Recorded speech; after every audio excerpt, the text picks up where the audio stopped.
Good morning, connectors. I wish you could all be with me here in Thailand to experience the humidity, but also the joy and the ministry that is taking place. I want to just give you a few highlights of our trip. As you know, it's about 30 hours worth of airports and airplanes before we finally get to our final destination. But all in all, it went pretty smoothly. We missed one major flight and we had to go through Taipei instead of Tokyo. We met a really nice lady who spoke both English and Thai, and she helped us get a taxi without paying too much. This is prayer time. We do this every morning, with the exception of Sundays when we have church, but we get together early in the morning and spend time in prayer. I'm normally not an early morning guy, but my clock is still not adjusted, so I'm up at 5 or 6 every morning. And then we have prayer at 8 or 8:30, something like that. It's really great. This is the local McDonald's, and every day of the week except for Sunday, they teach English here. So a lot of our people, almost every day, at least one or two of us, have been down in the morning hours teaching English to whoever wants to come up. It's open to everyone. This is a lady I got to work with. Her name is Gang, and she's a really neat lady. I got to share with her John 3:16 and explain to her exactly what it means. Really proud of my son. This is Daxton. He's 9, teaching English. And sometimes you wonder if a child can do ministry, but here he is loving on people.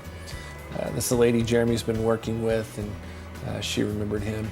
We did some, again, music is a big deal in Thailand, so they don't get to hear live music very often. So this violin was gathering a crowd. It was great. A few people came around just to listen to the violin. It was neat. And this is Sunday morning last week, and just led some worship. Just got out of church just now, about 5 minutes ago, just came from upstairs, and they had 35 people there. So that's incredible. I mean, 10 of us are from Connections, but or 9 of us, I think. But everyone else was just people who are visiting, so church is growing.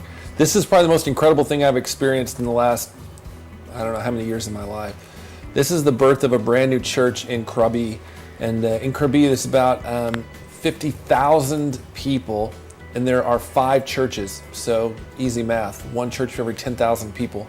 But last Sunday, they launched church number 6. This is Pastor Ong playing guitar there.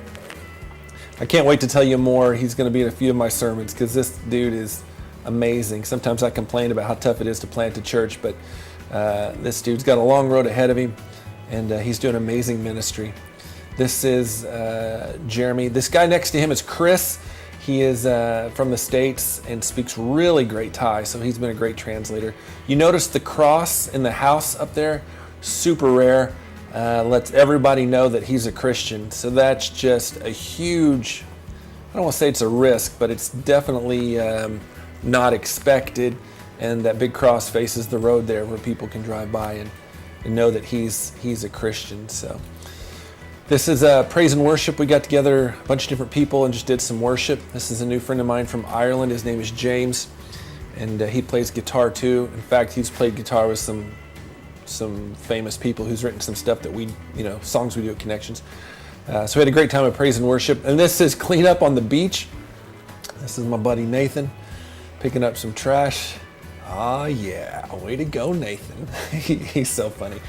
These are some Muslims that came up and were asking why we were picking up trash. They didn't understand that. Jeremy got to share with them that we're Christians and we're serving the area. So same thing happening here. It's kind of hard to see, but Zena and Abigail are talking to some people. So all in all, we are doing a lot of great ministry out here. Tonight we're headed to a Muslim village where we're just going to do some ministry there and love on some people. And then tomorrow we are going to a Gypsy Sea City. I'm not making that up. And we're helping them tear down some old structures that, from what I understand, are actually built in the sea, so they're built in the water. That's for men only. I guess it's not, the area is not safe for kids and women, so Tammy and Dax are going to stay back here. But so that's our next 24 hours. We appreciate your continued prayers, and I mean it when I say I wish I could take every single one of you here just to experience what's happening in this side of the planet. But we love you, we miss you, and can't wait till next Sunday for fall kickoff. I have a slew of people I'm inviting. I'm challenging you to out-invite me. Go do it. But we want to fill the place up, let a few more people know about Jesus and how amazing He is. So God bless, and we'll see you in a few days.